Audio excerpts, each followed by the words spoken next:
Magsitayo po ang lahat. Ang buklurang panalangin na ito ng mga namamampalataya ay bilang pagkilala at parangal sa hanay ng ating mga bayaning sundalo na nasugatan at mga nagbuwis ng buhay sa trahedyang dulot ng eroplanong C-130. Tayo ay nagkakatipon sa makabuluhang araw na ito bilang ating pagkikisa sa panalangan at pag-aalala sa kadiklaan ng ating mga lingkod kawal na nasugatan at nasawi sa trahedyang naganap kamakailan. Pangunahan nawa tayo ng makapangyarihang Diyos na may akda ng ating buhay at kasaysayan at gabayan ng kanyang pagmamahal at magpakailang pamamatnubay. Manatili po tayong nakatayo. Bilang hudyat ng ating pagtitipon, saksihan natin ang paghahatid ng banal na Biblia, banal na Quran, at ang kandila bilang simbolo ng pagkakaisa sa panalangin, pagdadalamhati at pag-asa.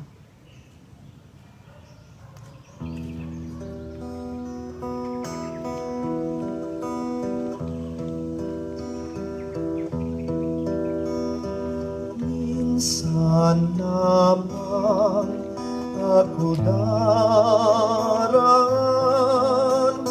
sa daigdig na ito.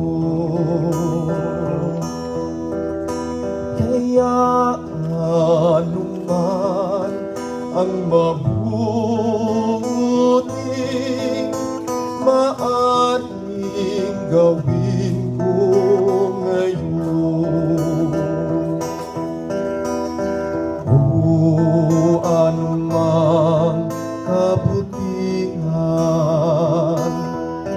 ang maaari kong ipadama,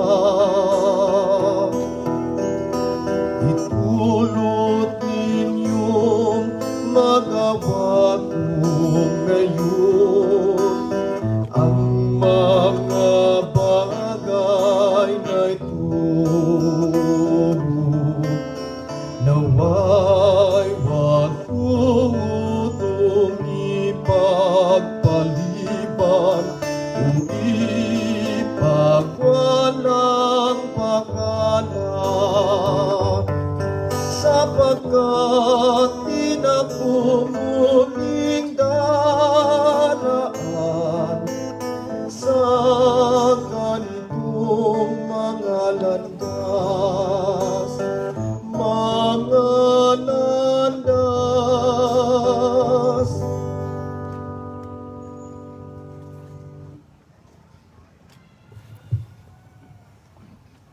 أعوذ بالله من الشيطان الرجيم. بسم الله الرحمن الرحيم.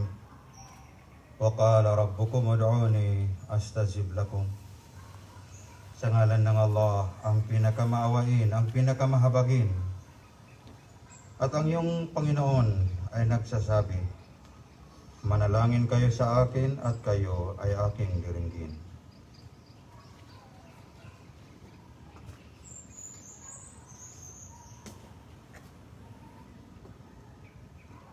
Sa ngalan ng Ama, ng Anak at ng Espiritu Santo. Amen. Purihin ka, Panginoon, Diyos ng lahat ng nilikha. Sa iyong awa at kabutihan, gabayan mo po kami sa aming taos-pusong paglilingkod sa inang bayan. Purihin ka, Panginoon, sapagkat tinawag niyo po kami sa araw na ito upang magsama-sama sa panalangin, pagdadalamhati at pag-asa. Palakasin mo kami sa iyong biyaya sapagkat kayo ay Diyos magpakailanman. Amen. Sabay-sabay po nating bigkasin ang panalangin ng panawagan sa pagsamba. Makapangyarihang Diyos, tinawag mo po kami sa damang ito upang alalahanin namin ang aming mga kasamahang nagtalay ng kanilang buhay. Umaasa kami sa inyong lubos na kagalingan ang mga nasugatan sa trahedya. Igawad din po ninyo ang kalinga at aliw sa mga naiwang pamilya na matanggap ang pangyayaring ito. Panginoon, alang-alang sa iyong awa at pag-ibig, patawarin mo nawa ang mga yumao sa kanilang mga pagkukulang at nagawang pagkakasala, dala ng kanilang kahinaan. Umaasa kami na sila'y kapiling mo na sa iyong banal na tahanan. Basbasan po ninyo ang aming pagtitipon ngayon at sa pamamagitan ng inyong pamamatnubay sa amin ay amin nawang may sulong at may taguyod ang inyong banal na kalooban. Amen.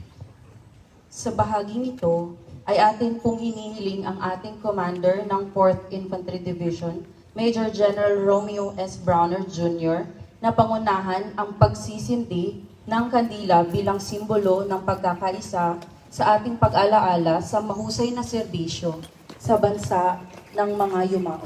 Simbolo ng ating mga panalangin para sa agarang paggaling ng mga nasugatan at simbolo ng ating pag-asa para sa spiritual na lakas ng mga nagdadalamhati, kasabay ng sama-sama nating pag-awit ng pananagutan.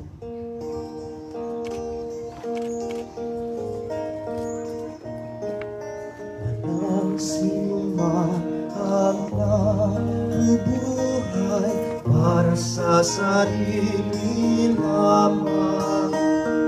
Walang sinuman ang namamatay para sa sarili lamang.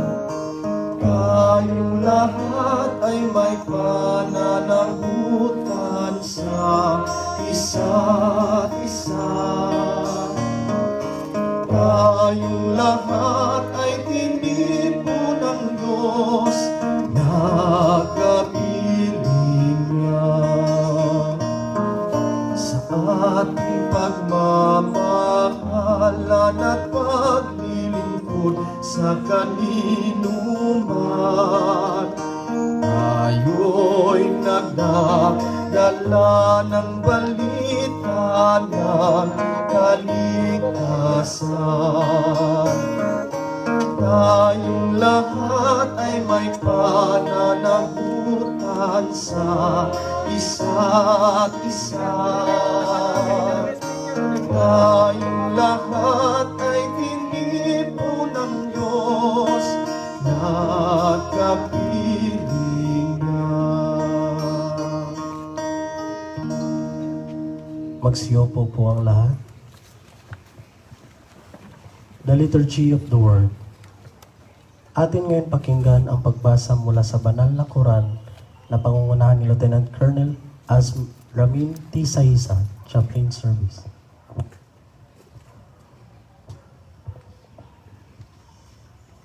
Pagbasa mula sa banal na Quran, Surah Al-Baqarah, Chapter 2, verse 155 to 157. أعوذ بالله من الشيطان الرجيم بسم الله الرحمن الرحيم ولنبلونكم بشيء من الخوف والجوع ونقص من الأموال والأنفس والثمرات وبشر الصابرين الذين إذا أصابتهم مصيبة قالوا إنا لله وإنا إليه راجعون أولئك عليهم صلوات من ربهم ورحمة وأولئك هم المهتدون. Sadaqallahul Azim. At katiyakan, kayo ay aming susubukan sa mga bagay na nakakapangamba, gutom, kawalan ng yaman, buhay at mga pananim. Subalit, magbigay ng magandang balita para sa mga matiisin. Yung kapag dinapuan ng matinding pagsubok ay nagsasabing, katotohanan kami ay sa Allah nagmula at sa Kanya kami ay muling magbabalik. Sila yung mga nagawaran ng salawat o pagpapala at kapatawaran mula sa kanilang Panginoon at ng kaniyang habag at sila yaong mga matuwid na napatnubayan. Pakinggan natin ang pagbasa mula sa banal na Biblia na pangungunahan ni Lieutenant Colonel Dionisio L. Acaso. Pagbasa mula sa Ebanghelyo ayon kay San Mateo, Kabanata 11. Nagsisimula sa ika-28 hanggang ika-30 talata. Lumapit kayo sa akin, kayong lahat na napapagal at nabibigatan sa inyong pasanin, at kayo'y pagpapahingahin ko. Pasanin ninyo ang aking pamato, at mag-aral kayo sa akin. Ako'y maamo at mababang loob, at makasusumpong kayo ng kapahingahan para sa inyong kaluluwa, sapagkat maginhawang gawin ang aking pamato, at magaan ang pasaning ibibigay ko sa inyo. Ang salita ng Diyos. Salamat sa Diyos. The prayer intercessions, magsitayo po ang lahat at atin pong dasalin ang panalangin. Pangungunahan ni Lieutenant Colonel Acaso ang panalangin para sa sandatahang lakas ng Pilipinas. O Diyos ng patnubay, Ikaw na matibay na pundasyon ng sandatahang lakas ng Pilipinas, pagharian ng inyong gabay at karunungan ang aming Pinonong General, si Relito E. Subihana, Philippine Army, sa kaniyang matapat na pagtupad sa lahat ng pagsubok at hamon na mga gawaing inyong ipinagkakatiwala sa kaniya. Amin ding ipinamamanhik sa inyo ang patnubay sa mga bayaning sundalo na mag-alay ng buhay sa ngalan ng paglilingkod upang mapanatili ang pag-iral ng kapayapaan. Ipagsanggalang mo po sila sa anumang panganib at manatili sa lilim ng iyong paglingap at pagpapala. Amen. Pangungunahan ni Pastor Michael G. Unahon ang panalangin para sa bayan.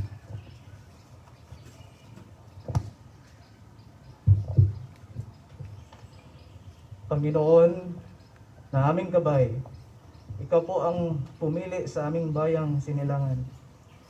Magpasimula pa noong una hanggang kasalukuyan sa pagmumuno ng aming buting Pangulo na si Pangulong Rodrigo Roa Duterte, naway patnubayan mo at bigyan ng lakas ang buong membro ng Sandatahang Lakas ng Pilipinas upang maisagawa nila ang kanilang mga tungkulin ng may katapatan at busilak na layunin na magpapaayos sa pagpaunlad ng aming bansa. Bigyan mo kami ng lakas ng loob upang malampasan namin ang mga suliraning aming kinakaharap, lalong-lalo na sa mga pamilyang ng mga nasawi at mga nasugatan dahil sa trahedya ng pagbagsak ng eroplanong C-130. Bigyan mo po sila ng lakas ng loob upang makayanan ang mga pagsubok na ito at malampasan ang mga problemang kanilang kinakaharap. Alam naming hindi madali ang mga pagsubok na ito, ngunit sa inyong tulong at grasya ay pinapaubaya na po namin ang lahat. Amen.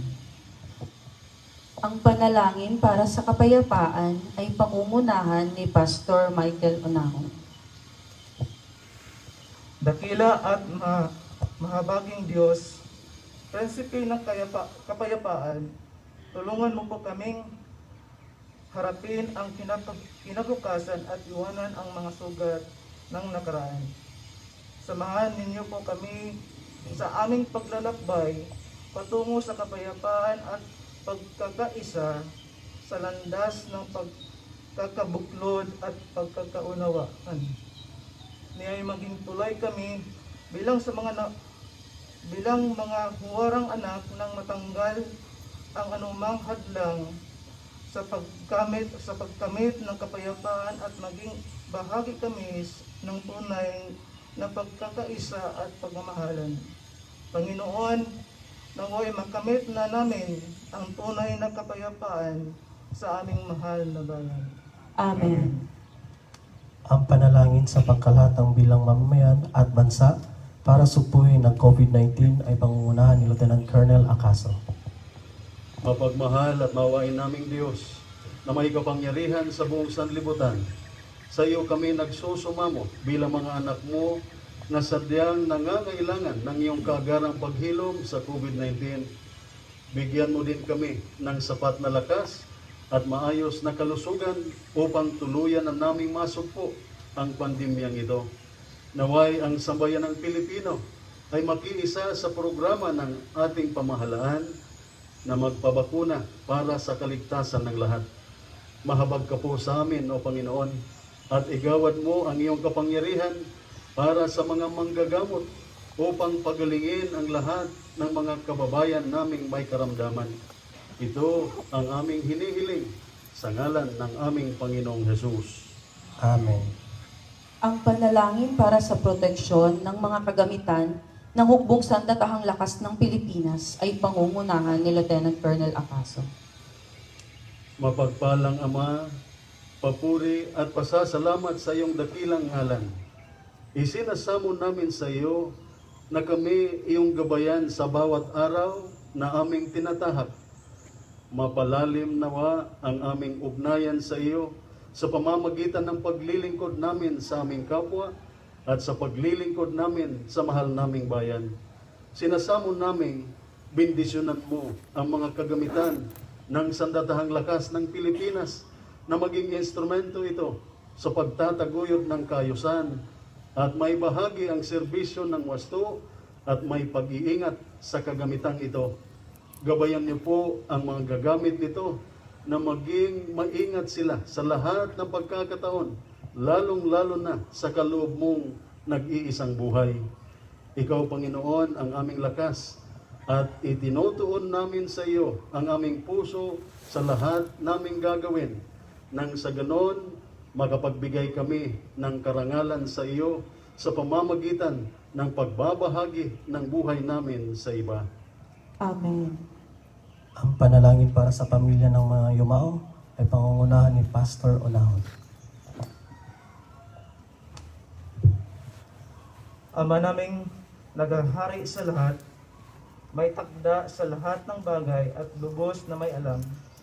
Kami ngayoy taimtim nakikiisa sa bawat pamilya ng mga kasamahan naming nasawi sa biyahe ng C-130 aircraft papuntang Sulu. Walang anumang salita marahil ang makapagbibigay sa kanila ng lubos na kaginawaan sa mga panahong ito. Kaya ang dalangin namin, katagpuin ninyo sila na nagdudulot ng matinding pighati sa bawat pamilya. Panginoong Hesus, Hari ng kapayapaan, kalugdan po ninyo ang bawat pamilya at bawat isa na kikiramay sa aming mga kasamahan. At nawa, matagpuan namin ang paghilom at kagalakan sa aming pagkisan sa inyo. Amen. Ang panalangin para sa mga nagpapagaling ay pangungunahan ni Pastor Michael Onahon. Diyos naming mapagmahal at mapagkalinga sa aming tinataas na inyong pamamatnubay ang mga nagpapagaling sa mapait na dulot ng kamakailan ng trahedya. Naway ang inyong kalinga ay ipadama ninyo sa mga gabing aalahanin nila ang kanilang mga kasamahan na naglingkod bayan. Naway gabayan ang kanilang mga damdamin at kaisipan kahit sa mga lambak ng kanilang pighati ay makita nila ang liwanag ng inyong kadakilaan. Bigyan ninyo sila ng lakas ng loob na yakapin ang mga bagay na hindi malirip ng isip katulad ng pangyayaring ito. Aming dinadalangin na anuman ang kanilang agam-agam at mga katanungan ay mapanatili nila ang pagtitiwala sa iyong magandang loob. at sa iyong pamamantubay, naway ang buong sandatahang lakas ng Pilipinas ay iyong pagbuklurin habang kami pa ay naghihilom sa sugat ng dahigang naganap. Sa inyong mapagkalingang kamay, inatagubilin namin ang lahat na ito. Amen. Ang panalangin at dasal ng ating mga kapatid na Muslim para sa mga yumao ay pangungunahan ni Lieutenant Colonel Sahisa. أعوذ بالله من الشيطان الرجيم بسم الله الرحمن الرحيم اللهم اغفر لي لحنا اللهم اغفر لحنا وميتنا وشاهدنا وغائبنا وصغيرنا وكبيرنا وذكرنا وأنثانا اللهم من أحييته منا فأحياه على الإسلام ومن توفيناه منها فتوفه على الإيمان اللهم لا تحرمنا أجره ولا تضلنا بعده. O Allah, patawarin ang mga buhay at namatay sa amin. Ganoon din ang mga nandirito at mga nangawala sa amin, ang mga kabataan at matatanda sa amin, ang mga kalalakihan at mga kababaihan sa amin. O Allah, sino mang payagan mong mabuhay sa amin ay buhayin mo sa landas ng pagsuko sa iyong kalooban. At sino mang bawian mo ng buhay sa amin ay gabayan na siya, ay pumanaw na may pananampalataya. O Allah, huwag ipagkait sa amin ang kanilang gantimpala at huwag hayaan kami ay maligaw pagkaraan nila. Allahumma amin. The concluding rite. Atin pong dasalin ang pangwakas na panalangin. Sa ngalan ng Diyos na tagapaglikha, ay Kanya nawang dinggin ang pagsusumamo ng aming puso. Isang guni sa Kanyang banal na karunungan ang di matalos ng ating pangunawa mula sa pagsubok na ito. Inihahabilin po namin ang mga mahal sa buhay, ang mga yumao at ang mga nagpapagaling sa oras na ito. Huwag mo po silang pababayaan at pamalagiin mo silang buhay sa iyong piling. Panatilihin ninyong mas matibay at mas matatag ang buong sandatahang lakas ng Pilipinas upang maitaguyod ang kaligtasan ng mamamayan at mapanatili ang seguridad ng aming inang bayan. Amen. Atin pong dasalin ang Ama namin.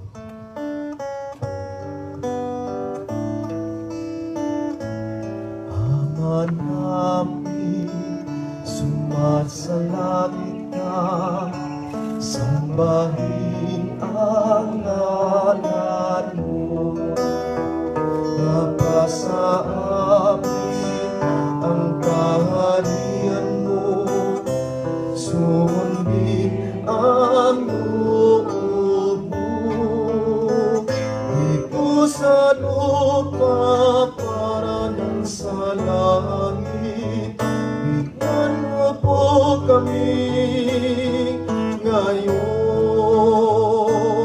ng aming kakanin sa araw-araw, at patawarin mo kami sa aming mga sala, para ng pagpapatawad namin sa nakakasala sa amin. At huwag mo kaming ipahintulot sa tukso, at iagyan mo kami sa lahat ng masama. Amen. Atin pong dasalin ang dasal ng kapatid natin na Muslim. Bismillahirrahmanirrahim. Alhamdulillahi Rabbil Alamin. Ar-Rahmanir-Rahim. Maliki Yawmiddin. Iyyaka na'budu wa iyyaka nasta'in. Ihdinas siratal mustaqim. Siratal ladzina an'amta 'alaihim ghairil maghdubi 'alaihim waladdallin. Sa ngalan ng Allah, ang pinakamaawain, ang pinakamahabagin. Ang lahat ng papuri ay kay Allah, Panginoon ng sandaigdigan. Ang pinakamaawain, ang pinakamahabagin, ang hari sa araw ng paghuhukom. Ikaw lamang ang aming sasambahin at ikaw lamang ang hinihingan namin ng tulong. Patnubayan mo po kami sa wastong landas, ang landas ng iyong mga pinagpala at hindi sa landas ng mga naligaw. Amen. Mga kapatid, ang panalangin sa mga kasanduluhan ng Sandatahang Lakas ng Pilipinas. Prayer for Filipino soldiers. O God, our loving Father, we pray for your holy presence, to ask for your blessing and guidance for the soldiers of the armed forces of the Philippines. Grant, we beseech you, to defend them as they fulfill their mission to protect the people and secure the state. Be their armor and their shield to save their body and soul from the mortal threat of the enemy. Guide their will and shape their character to become loyal servants of the people and brave soldiers, bestowed with the values of honor, service, and patriotism. When duty calls them as peacemakers and peacekeepers, direct them to remain steadfast, to follow the righteous path, and to abide with your sacred voice in their conscience, to respect human rights and to protect human life. Bestow upon them the moral courage to say no to evil temptations and corrupt practices that can ruin the dignity and the nobility of their oath, and resolve to lead a life of integrity, simplicity, and sacrifice. In a special way, we implore you, O God, to heal the sick and the wounded soldiers. We also pray for the soldiers in far mission areas to feel your loving presence, to console their loneliness, and to uplift their morale and welfare, to believe with confidence that the safety of their homes and the sustenance of their families are assured by your divine providence. In solemn remembrance, we offer you our devout supplications for the salvation of the souls of every foot soldier, airman, sailor, and marine, who offered their ultimate sacrifice in order that the sovereignty of our nation shall reign supreme, our territories shall remain undivided, and our people shall live in peace. Finally, we ask this in the mighty name of Jesus our Lord and Savior. Amen. Yumuko po tayo at ipagdasal ang pagpapala ng Diyos. Panginoon ng buhay, Ikaw ang aming kasama sa paglalakbay na ito. Iadya mo kami sa lahat ng panganib. Paglalakbay sa buhay at pagharap sa hamon ng mundo. Iadya mo kami sa lahat ng panganib. Iadya mo kami sa panganib, akayin sa pag-unlad, at tahakin ng landas na iyong binuksan para sa amin bilang iyong mga lingkod at mandirigma. Iadya mo kami sa lahat ng panganib. At naway humayo kaming lahat sa piling mo, gabayan at protektahan sa ilalim ng iyong mapagkalingang kamay, sa iyong makapangyarihang ngalan, amin itong hinihiling. Amen. Atin pong awitin ang pangwakas na awit.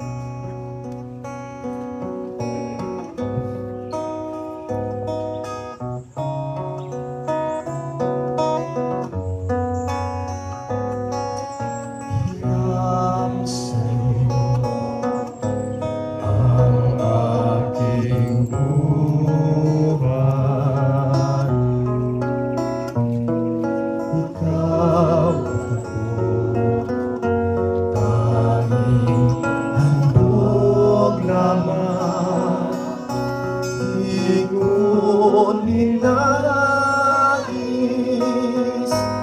nang ako'y isilang. Ngunit salamat dahil may buhay. Ligaya ko nang ako'y isilang.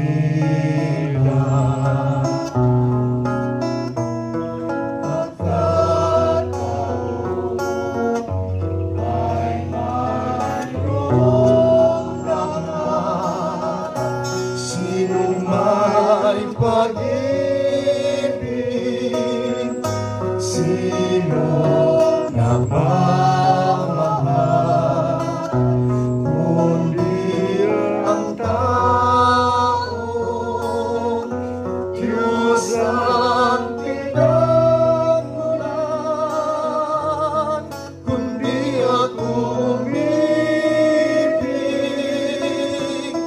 kundi ko mabigyang halaga ang buhay mo handog, ang buhay kong hirap sa Diyos, kundi ako nagmamahal, sino ako?